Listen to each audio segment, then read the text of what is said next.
Every single time a producer gets some motion, they start getting blown up by managers. A bad management deal can drain your royalties, stall your momentum, and hold you back for years. But the right manager can change everything for you and take your entire career to the next level. In this video, we'll be covering all the things that producers should know before signing to a manager and breaking down what your manager should be doing, all the essential contract terms to watch out for, and how to protect your future. I'm Daniel Cruz Hernandez, music law paralegal and founder of Producer Royalty. My team and I have recovered millions in royalties for producers, worked with every major label, and cleared records for artists such as Drake, Rihanna, Kanye West, and Jay-Z. I'm building this platform to give producers access to the tools and the knowledge that the industry has gatekept from them, because too many talented producers get exploited simply for not knowing how the business works. We've worked with, or at least had conversations with, pretty much every major producer manager in the game, and we've learned a lot about how the good ones and the bad ones operate. I've also seen over 100 management contracts, so I've learned the main things to look out for in these deals. And in this video, I'll be passing on all the information to you guys so you can ensure that you're never taken advantage of by a manager. So let's get into it. Now, before we get into talking about management contracts, let's cover some of the main things to consider about working with a manager, plus some of the red flags that you won't find in your contract. Let's start with, what is a manager's job? If you ask most producers why they want a manager, most of them will say they want someone to help them get placements. Now, yes, it is true that sometimes all it takes is the right person to get your music heard by the right people to take your career to the next level. And there are some managers that are capable of doing this, but they are extremely rare. And at the highest level, most managers aren't just sending their clients packs out. It's really the producer's job to make sure that those relationships are being built and their music is getting out to the right people. On the Producer Royalty podcast, I interviewed Birdman Zoe, who's Internet Money's manager, and here's what he had to say about a producer manager's job. Some people want a manager because it looks cool, put on the bio manager, you know what I'm saying? I feel important, I got a manager, woo. You don't need a manager, you got things you need to manage. Most people say, I need a manager to help me get placements. No, that's not a manager, not with partners. But a manager, I'm here to handle your business. Talk to your business manager, speak to your lawyer, negotiate the terms. All them emails are coming through, you don't want to respond? I'm responding. What the manager's here to do? My job's not here to get you placements. I reached out to Lil Tech, yo, my producer want to give you beats. He's like, who are you? Artists, producers,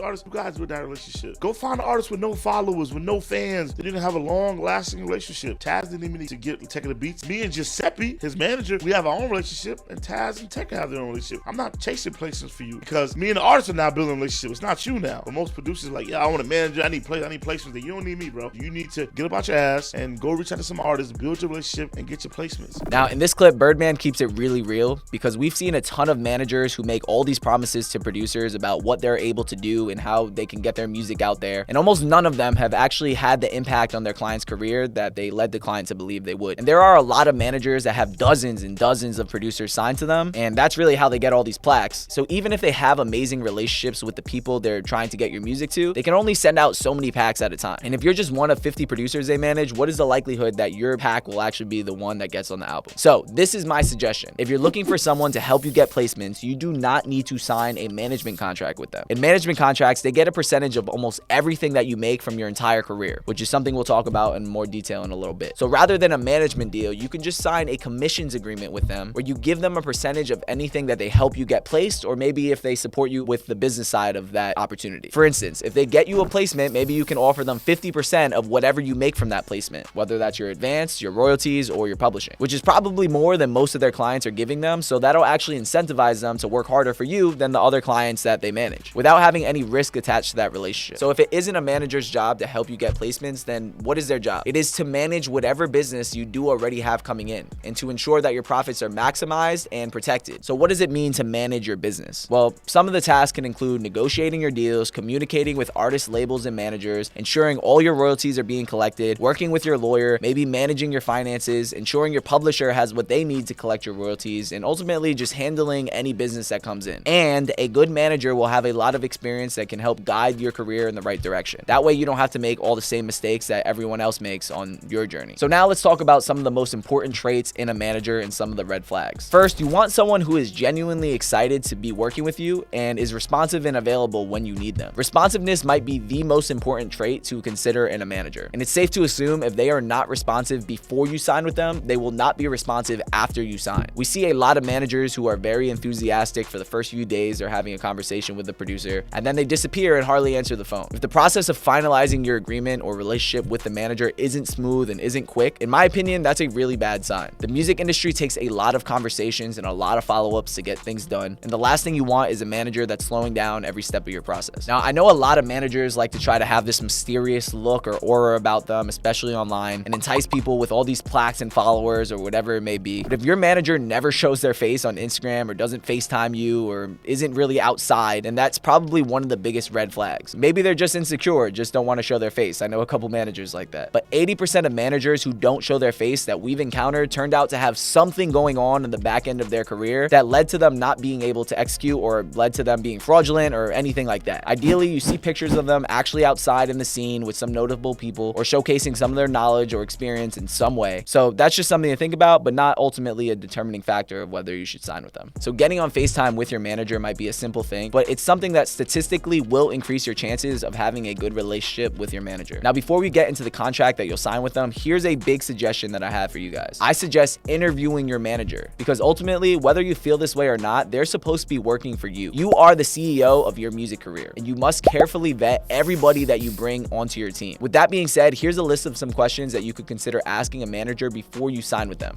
What is your understanding of music publishing? Would you be able to get me in a better publishing situation? Have you gotten your clients placements before, and how did you make that play happen? Would you be open to a trial period with this deal? What is your vision for my career over the next 1 to 3 years? And what do you feel like you'd be able to handle better than I would? How do you typically help producers grow and get to the next level? Who are some of your notable relationships? What's the best way to reach out to you, and how quickly do you typically respond? Are there other team members I'd be working with besides you? Can you share some of your producers you've worked with and how you've helped them? Can you walk me through a success story from one of your clients? These are all great questions to ask your manager before you sign with them, and if they aren't up to anything shady, then they probably would be relatively flexible with adjusting the terms of the deal that you work out with them. If they're not flexible with your deal, then honestly, I would not trust them at all, and I would be very hesitant to signing with them. So now let's talk about the management contract that you're going to sign with the manager, and this is where you're going to hear some of the gems that you're not going to find anywhere else. We'll start with the most obvious part of the contract, which is how long the contract lasts. A typical term in a management contract is 1 to 2 years long. In my opinion, 2 years or longer for a contract with a manager that hasn't provided their value to you yet should be avoided. We recommend asking the manager for a trial period for the contract and to say that since this is the first year that you're doing business together, we'd like to maintain some type of flexibility before locking in anything long term. Then once that trial period is over, we'll consider discussing a longer deal. This trial period also incentivizes the manager to deliver some real value the first year you start working together, since there's a chance that you won't sign with them again. And we've seen how this trial period can have a real impact on the manager's decision making and how much they hustle for the producer. So that is the term of your deal, but you must also know if there are option periods in your contract. Option periods are additional extensions of the term of the contract, and typically only the manager has a say on whether these option periods renew, or they just renew automatically. In most management deals, pub deals, record deals, there will be option periods. So what you might see is a 2-year term with 2 option periods of also 2 years, which would mean that the deal could last anywhere up to 6 years. If I see a deal with option periods like this, I would just assume that it's a 6-year deal, because that's how long you will actually be in this deal for if things actually go as planned. So always know the term of the deal and the option periods of the deal. Now, you must also know the termination provision of the contract, which will specify what needs to happen in order for the deal to officially end. Usually it'll say that after the term ends or after the option periods end, if there are option periods, the deal will automatically renew until either party gives notice that they want to terminate the deal. And usually it has to be 30 or 60-day notice before the end of the term. I always suggest marking your calendar for 30 to 60 days before the term or the option period ends. That way you can decide on that date whether you want to continue the relationship with the manager. Because if you don't do this, then your contract will just automatically keep renewing indefinitely. So that was what you should know about the length of the deal. Now let's talk about the commission the manager will receive. A typical manager commission is 15 to 20%. Some managers might go as low as 10%, but that's really rare unless you have a lot of motion and revenue coming in. Your management contract should specify whether the manager's commission is based on gross income or net income. Gross income is a percentage off the top of whatever you make, meaning if you make $100,000 this year, they'll get 15 or 20% from that $100,000. What you'd likely prefer is that the manager gets a commission of net income, which is gross income minus the expenses related to your career. So if you made $100,000 but spent $20,000 this year on expenses like travel, equipment, features, or whatever else it might be, the manager would only get a percentage from that $80,000. There's also what's called adjusted gross income, which is gross income minus a few specific expenses, but you're more likely going to see gross or net income unless you have a lawyer redline your agreement to include specific reductions. Now, this raises the question of what income is included in that commission calculation. Well, there will most likely be a section in your contract that will define the scope of the manager's commission. And in this section, you'll typically see the language entertainment industry income or music industry income. Music income will be defined as any income you made in connection with your music career, which would include things like your advances, your royalties, live performances, or anything like that. But if you see entertainment income, then that will likely be defined as income related to any activities in the entertainment industry in general. So if you get into acting or modeling or anything that's not related to music but still in the entertainment industry, they would get a commission off of that. What's more likely in your interest is to limit the scope of the deal to anything related to your music industry career. But if your manager is going to be offering real value across the entire entertainment industry, then it might make more sense to have them get a commission off of all your entertainment industry income instead. Another really important thing to consider related to their commission is pre-term income. Your contract should specify whether the manager's commission will include all money made from your music that you made or released before your deal started, or just money made from the music that was released during the deal. For instance, let's say that you made a song today, and the song was released today, and you started getting royalties from that song today. Then you sign to that manager next month. The question is, should your manager get a commission from those royalties even though they didn't contribute any value to that situation? We see this clause becoming an issue all the time because it's not something that a lot of producers consider until it actually becomes an issue. But I guarantee you, after you get your first plaque, there will be a ton of managers that will be thinking about this and praying to get some of those royalties from you. So you must know and have a conversation with the manager about this clause before signing to them. That way you can avoid any issues and difficult conversations that you have later on after the deal's already signed. And another way to approach this is to just give them a commission off of any situations that they delivered real value to. Like maybe the song was released before you met the manager, but then they helped you get a publishing deal or collect some of your royalties, then you could cut them in on that income. That's actually how our company, Producer Royalty, approaches it. We don't sign producers to full management deals. We only take a commission from deals we've negotiated, collected from, or anything like that. So if you do have a major placement that you're looking for support with, then check out our website or DM us and we'll let you know if we can help. The last thing I'm gonna note about commissions is what's called a sunset clause. Sunset clauses are in about 50 to 75% of management contracts that I've seen specifically, so you're probably gonna see one as well. A sunset clause says that a manager will keep earning commission after you terminate your deal with them. And a typical sunset clause will be between 3 and 5 years. A 3-year sunset clause will reduce their commission from 20% to around 15% after the first year, 15% to 10% after the second year, and 10 to 5 after the third year. So that's why it's called a sunset clause, because it keeps getting reduced until they don't get any commission anymore. And you should watch out for contracts that allow them to collect on your catalog forever, which is actually something I've seen before. Now, sunset clauses should be narrowly focused and defined as income that comes from music that was specifically released during the term. So if a song was released after your deal with them ends, that sunset clause probably shouldn't apply. Now, you can definitely negotiate a sunset clause, and it's likely in your best interest to, but with that being said, it is very unlikely that the sunset clause will be enforced after your deal ends. Because after the deal terminates, how is that commission going to be calculated and paid to them? Unless the producer has a business manager, which is someone on the team specifically dedicated to managing finances of the producer and paying people on the producer's team out, it's very unlikely that the manager is going to ask for the producer to calculate that commission themselves and to account to them. But if you do blow up, then they might. I interviewed producer Jeremy Miller about what happened after he produced the Rolex record by Ayo and Teo, which has billions of streams. And he said that he had a whole bunch of people from his past start reaching out and requesting money and even filing lawsuits against him for deals that he signed before getting that hit record. So if you do get a hit record, then it will definitely be in your interest to have this sunset clause removed. So now let's talk about who will be handling the finances that your company generates. As I just mentioned, when a producer reaches a certain level, then they will typically have a business manager that will collect all of their money, pay out their lawyers, pay out managers, or whoever else gets a percentage from their income. A lot of them even file taxes or manage their investments and things like that. And these business managers will typically only take 5% from the producer. So the producer typically has to generate at least 6 figures to make it make sense for the business manager. But until you have a business manager, someone has to collect and manage the money. A lot of management deals will have that the manager will collect your money, take their percentage, then pay the producer their percentage, while some deals will have the producer collecting the money, then paying out the manager their percentage. This is really a decision that you and your manager have to make or have a conversation about before you sign a deal with them. And if you don't fully trust your manager yet, but want to give them some oversight of your finances, then maybe you give them limited access to your business bank account so they have some visibility over what's going on with the business. Or if you do trust your manager, then maybe you give them full access to the account. Either way, our suggestion is typically to have a specific business account that you both have access to, then pay both of your percentages out from there rather than it going to your manager's account or your personal account. The next thing to look out for is power of attorney rights. Giving someone power of attorney means that they have the right to sign contracts on your behalf. Now, this might sound scary, but it's actually very helpful and convenient to have someone that you trust be able to sign off on your behalf. What you can do is give somebody a limited power of attorney right, which means that they will be able to sign for you in certain situations, like if a situation is urgent and that you're unavailable for. And maybe they have the right to sign for you, but they do have to consult with you or get your approval first before signing. Either way, this is another conversation that you must have before signing with them. We're now on the last part of your management contract, which is what's called a key man clause. In most management contracts, the client client is signing to a management company, not the manager directly. So you might meet a manager that works for another major management company, or maybe they just have their own management company and you sign to them. Either way, you're probably signing to the company because of one specific person that you've been having conversations with. And the key man clause makes clear that you're signing to this company for that specific person. And that key man clause will say if your manager leaves the management company or isn't the primary person overseeing your career, then you will have the right to terminate your agreement. So a key man clause is a really important clause that will protect you in your contract. So those are the main things to look out for in your contract with the manager. I will say a lot of these things are very important, but in my experience, a bad contract does not necessarily mean that the manager is bad or out to get you. 99% of managers aren't lawyers, obviously, and they don't understand contracts. And in our experience, 80% of them don't actually ask a lawyer to draft their contract. Or if they did have a lawyer draft the contract, the lawyer might have just given that contract to them without actually explaining everything that's in there. Most managers just find some type of template contract online or get their contract from a friend, and they often don't know about half the things that we talked about in this video. So my suggestion is to attempt to negotiate at least a few of the things that we talked about here and seeing what their response is. If the manager gets all defensive and won't budge on what they're asking for, then that's definitely a red flag. But if they are open to making changes, then that suggests they're not out to get you. Now, I hope you enjoyed this video. If you did, please give it a thumbs up and subscribe for more content on how to protect and maximize your career as a producer. I'll see you in the next one.